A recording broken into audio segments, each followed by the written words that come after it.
Hello and welcome to Dateline New Haven on WNHH-FM. I'm Paul Bass, inviting you to look behind the headlines on the stories that make New Haven tick. We have the pleasure today to have a guest who always is behind the headlines, both making the news, but unlike a lot of other people who have influence in New Haven, she doesn't call attention to herself. She doesn't hold a lot of press conferences, hire press agents, or look to be talked about. She just looks to get the job done. Her name is Tyisha Walker-Myers.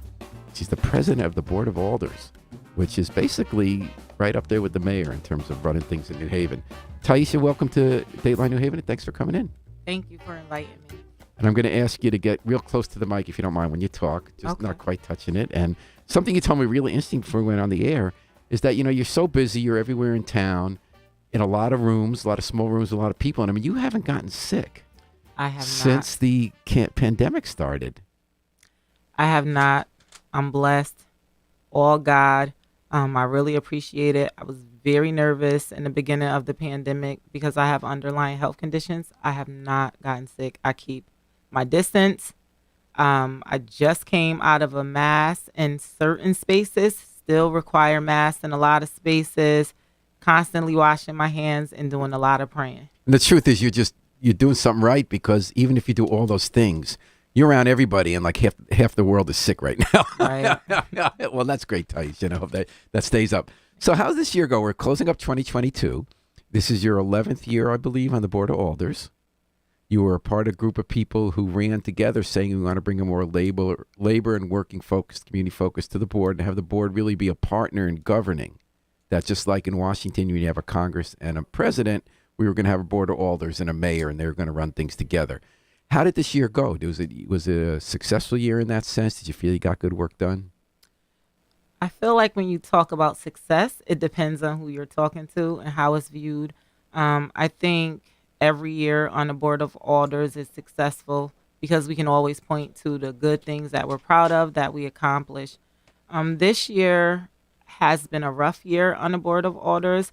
I think a lot of different alders, just a lot of different people in the city is experiencing a lot of different things. Are you talking about like when someone loses someone in a family? Yeah. Or you're talking the other day, Honda Smith was close to the 16-year-old who was shot dead. Yeah. So when that happens, that affects the board. When someone on the board loses someone, that affects all of us. So I feel like this year we had a rough year, but we've been able to accomplish a lot of things that we're really proud of. So what are some things you're proudest of? So when we first started off the year, we had a new group of alders that was going to be working with us. We knew we had to get through redistricting and a number of different things, and we were successful in doing so. That was really uncontroversial, redistricting. Usually that's kind of a big deal. Every 10 years, redrawing the districts. Yeah. Well, you know, it's all about communication and how you communicate with others and doing the work. So a lot of times you kind of go in knowing what you think, then you talk to your constituents and you understand how they view it, and then you try to bring it all together and work with people. And I think we did a really good job working together to try to figure out what we wanted to accomplish for the city. So redistricting was one big. Anything else comes to mind? Oh, no, you guys took a stand on the police chief. So this was a case where 10 years ago you changed the charter so that the police chief was someone who would need to be not picked by the Board of Alders, but like when Congress holds hearings on a nomination. You guys did, and you don't very often say no, almost never. You said no to the pick of the police chief and the mayor, and someone else was picked who's quite popular right now. When you look at that experience, how do you interpret that? Do you think you guys were doing an important job? Did you do a benefit for the city? Absolutely. I believe we did an important job, and I think we actually did what was best for the city. A lot of times, you know, you're going to have people that agree with the decision and disagree with this decision, and that's fine. But I think as far as the Board of Alders, that is one of our priorities on our legislative agenda. So we had an opportunity to really make sure that we were pushing what the neighborhoods actually needed. Mm-hmm. And that's not to say that the person that was in place is not a good person. It's not personal at all. It's just what we see and what we need in the city and how we can move it forward. And that was the best decision. You can tell it wasn't just one person. Mm-hmm. It was the board taking a stand. Well, is that a way that the board reflects neighborhood level input? Because when people talk about government, they talk about the need to have someone in charge who has a lot of ability to look at the big picture, look at the whole city. And then you have a legislature where everyone is elected by a smaller group of people who get their voices heard. And then you kind of have Tyisha in the middle. Like you're dealing with the members who have to answer to their people, but you do have a citywide role. Did that come into play with the police chief? Was this a citywide concern that grew from the grassroots? I think it grew from the grassroots. I think it depends on who you talk to. I think it's really important that the alders stay connected with their community. And when these kinds of decisions happen, you're talking to your constituents. You're understanding what your constituents need. And when you vote, it's reflected there. And, it's tough. It's never easy when you have to make a decision and some of your constituents might think nothing's wrong. And some might think it is. And you have to be that person to evaluate what's right. And so we did have half as many homicides this year. Same number of shootings, fewer shots fired. In general, is those numbers would tell us whether we're making progress in policing? And obviously everyone knows we need to make more. Or do you feel like the progress is less numerical? Do you feel a difference in how the police are doing their job or relating to community? Has there been an improvement? Yes. I believe it's an improvement in how the police are communicating and dealing with the community. We can always look at all the numbers and all the statistics. Like even when, kids are in school, we look at test scores and things of that nature. To me, that's just a basis, right? That tells a story about what's going on, but it doesn't tell the whole story. And I actually think that in conversations with a lot of the alders, that's in conversations with a lot of their community members, that some people in our city actually feel like the relationship with the police is getting better. They're seeing them more in different places, not always when something terrible happens, but in other occasions. And I think that's what's really important, because in order for our police department to be able to truly community police our residents, it has to be some type of relationship and respect built there. So I'm thinking when you first got elected in 2011, I remember the first press conference I went to where you showed up. All you people who were new went to the substation in New Hallville, and you said, we got to bring community policing back. In fact, it was just after the primary. You hadn't taken office yet. And John DeStefano, the mayor, said, well, these guys are now in power. I'm going to listen to what they're saying. And he brought in a different chief who revived community policing. It's kind of interesting. A decade later, you were back making the same push. Do you think that certain issues don't just get fixed in a day, fixed in a turn? You have to keep fighting the same battles sometimes to keep a vision in place?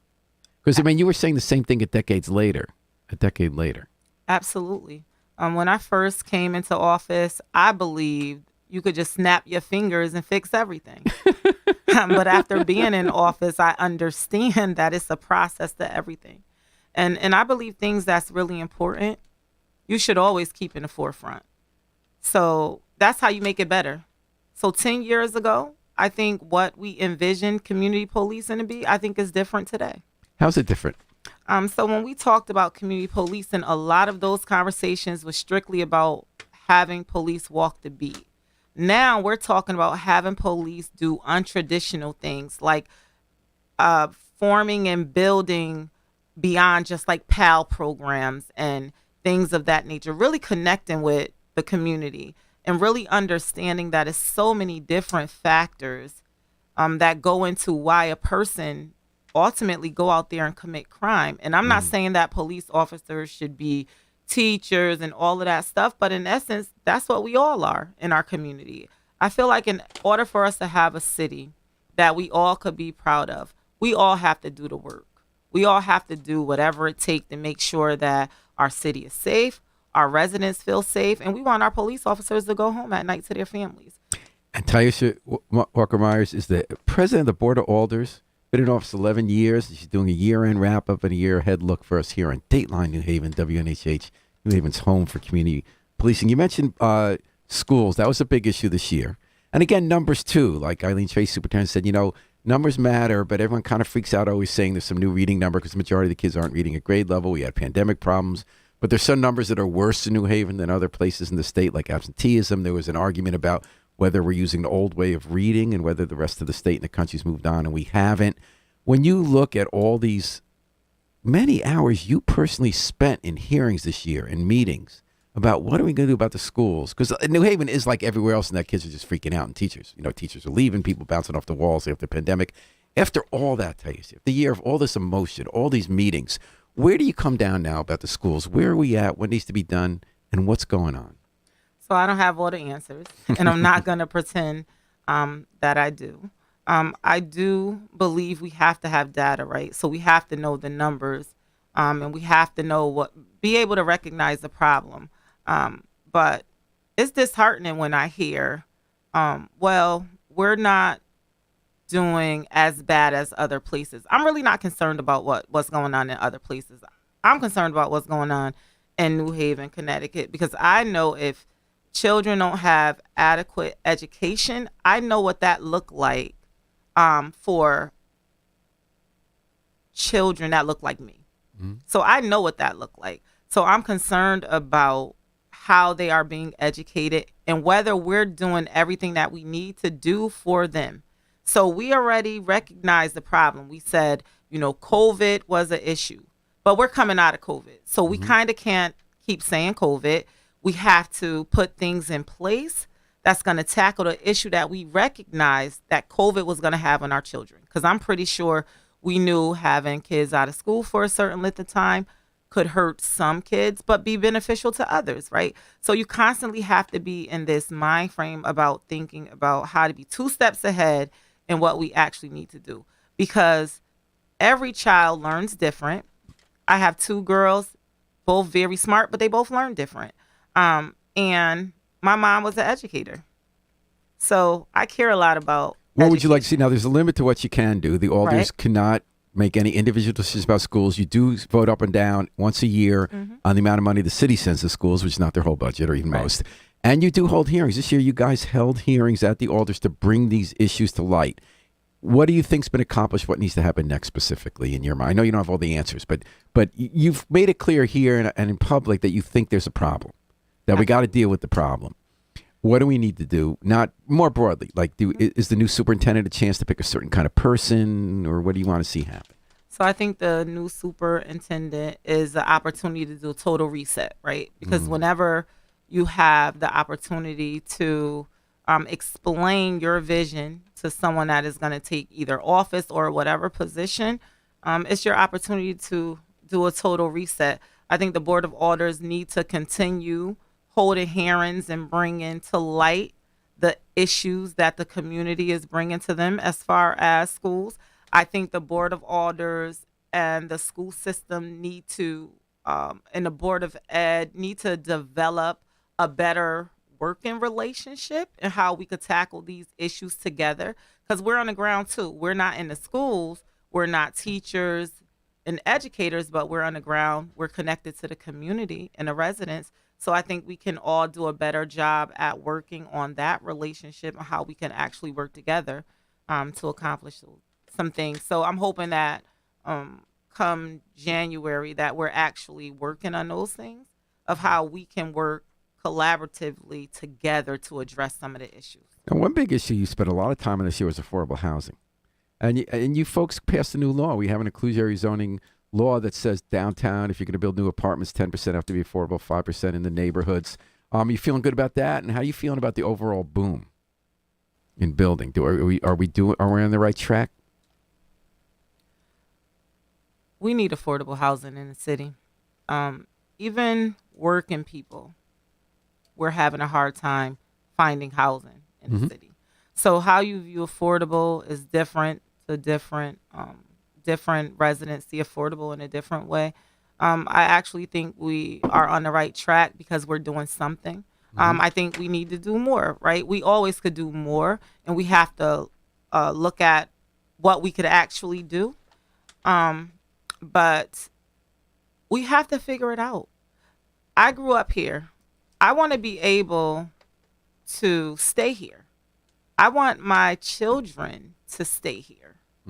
I don't want them to feel like they have to go beyond New Haven because they can't afford to live here. Even with a good job, I'm hearing from residents that have good jobs that are trying to move to different neighborhoods for their family, and they can't afford to do so.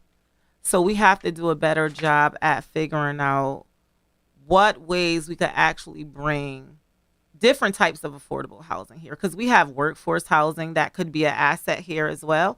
So I think we need to look more broadly on how we can bring those type of things to the city, and then ultimately we have to start working with other partners in different places, different cities, different counties, everything. Right. I saw your face when you came to the old to Farnham Courts, which is now Mill River, and there was an event there, and I had the same impression you did walking in. I walked by, I said, "Where am I? Am I some kind of movie where they drop me in a future spaceship?" Because that place used to be so run down and dangerous. And it's this really beautiful community, off Grand. You were talking about going there as a kid. And, I think sometimes people don't pay attention to how much the public housing has improved in New Haven. I don't know if you have that view, too. You have a lot of it in your district. I don't know how much the housing in your district has improved. I know that in Dixwell and West Rock and Fairhaven has been quite an improvement. Has it? Yes, I was impressed with Farnham Courts. I used to live in Farnham Courts. Oh, you lived in there? Yes. I thought you said you used to visit. No. Bus. I lived in Farnham Courts when as a I kid? had my not as a kid, as a teenager. Mm-hmm. I lived in Farnham Courts, so it was amazing to see how it transformed. It was amazing. It's beautiful, and I think Housing Authority is doing a better job at making their development safe, clean, and it's affordable housing. And I think sometimes when we think about affordable housing, we think about what it used to be, versus what it is now. So in my area, we have the Waverly, Your townhouse and the apartments. Constance Baker Motley, right? The Waverly is in my area. Oh, okay. So they got remodeled Mm-hmm. over there. We spend a lot of time over there. I'm over there all the time. We did the food giveaway. I went to Waverly. And you also gave the math stuff, I remember. Yeah. Also, in your neighborhood, correct? I don't know if it's directly in your district or Frank Douglas's, is the Antillian Manor, which was a co-op. It always breaks my heart how all these co-ops fell apart, because that's great housing where people own it and affordable housing. So they are selling it. They're moving the tenants out and remodeling. Are you happy with how that went? Yes, that's in my neighborhood. Yes, Yeah. I'm happy how that went, because we work with the residents to figure that out. So You it's had a always direct role in important. that, and did you feel like you were able to have influence on making sure they're guaranteed spaces to go back to and guaranteed spaces to remove to? Oh, absolutely. Absolutely. And then the neuroscience center is coming in. Yale's building a huge new New Haven neuroscience theory in the neighborhood. It's a little bit controversial. Some neighbors say there's going to be too much pollution, too many cars. Other people say, oh my God, they're building up these blocks. There'll be tons of jobs in addition to solving some big health challenges for us about as people get older and their brains need research and care. What's your take on all that? Are you excited about that coming? You feel there are concerns? I'm excited about it. Mm-hmm. I think everybody's opinion, whether it's gonna help or not, I think is valid, depending on how you look at the situation. But I think it's really important. I'm a person that find value in medicine. I have epilepsy. You have epilepsy? Yes, I do. Does that ever come out in public? Do you carry an EpiPen? No. Like, I keep all my stuff private, actually. Mm-hmm. But I see the value in the neuroscience center. I have a lot of constituents that deal with those type of issues as well. So I think it'd be an added value to the neighborhood. And we just have to make sure they're a good partner.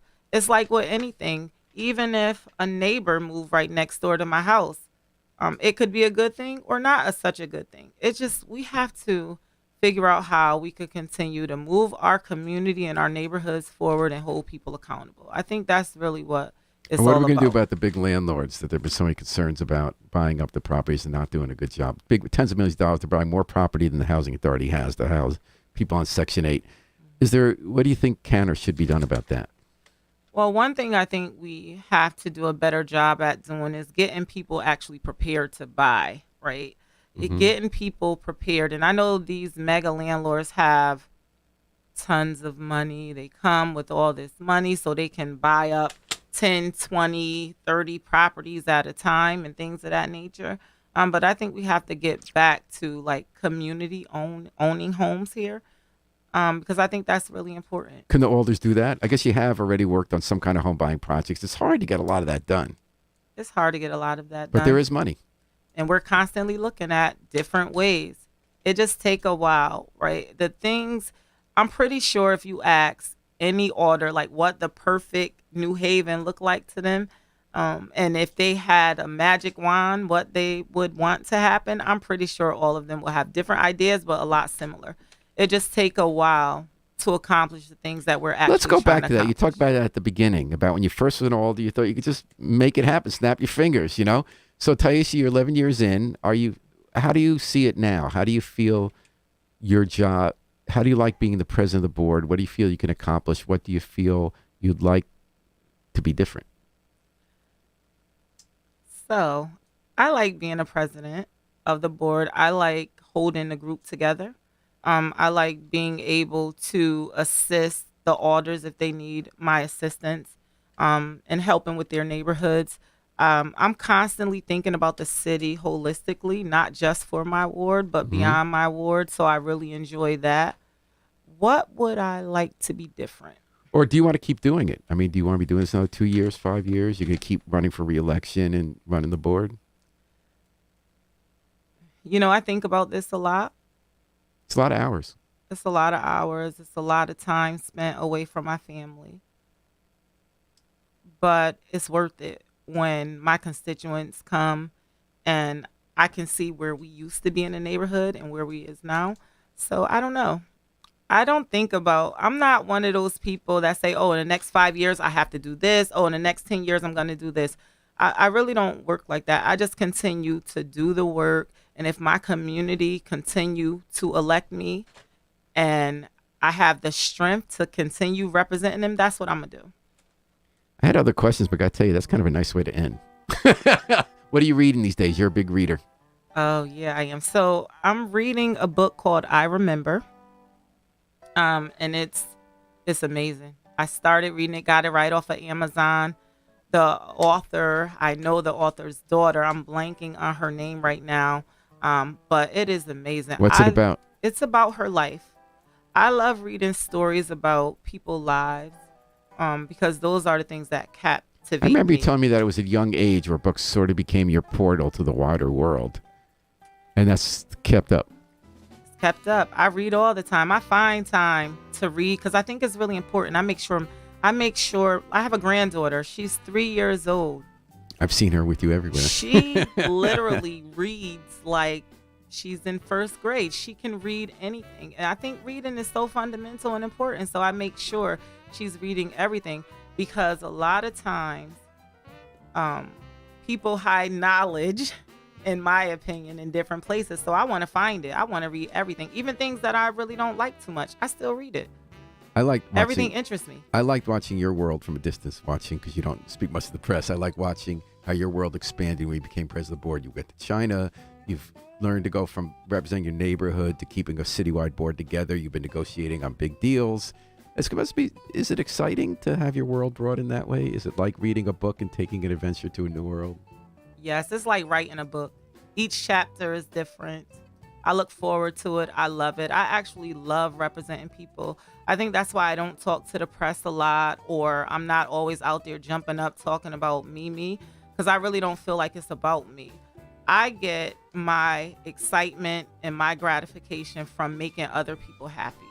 And when I go to bed at night and I can help someone get a job, or I can help someone with their housing situation, or I can help someone with a little bit of food, that's what makes me feel good. Those are things that I care about. I care about, because it's not just about me. I can figure it out for myself. But I feel like we should be helping other people come up to where we are. So that's what I take pride in. That's what I really love. I think that's why I enjoy representing the city.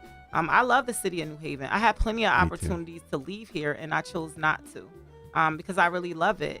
And until God say I can't do this work, I'm gonna continue to do it because I really enjoy it. And it's not about titles for me. It's not about having people saying thank you, because it don't always come with thank yous, which is fine. That's fine. I just really enjoy helping and representing people. That's my passion. I feel like that's what I was put on this earth to do. So I want to make sure I'm living out my own dream for myself. I hope that you continue living out the dream in 2023 and well beyond, Tyisha Mark Myers. Thank you. Thank you so much for stopping by WNHH FM with your busy life. And congratulations on a busy year, and I hope that many more successes to come. Thank you so We're going to take much. a break, folks. We're going to listen to the Afro-Semitic Experience performing I Wish I Knew How It Would Feel to Be Free from the group CD, A Plea for Peace. And then we're going to be back with Tom Goldenberg, who is looking for a title, Mayor of New Haven. We'll see what he has to say. Enjoy the music. We'll catch you after the break.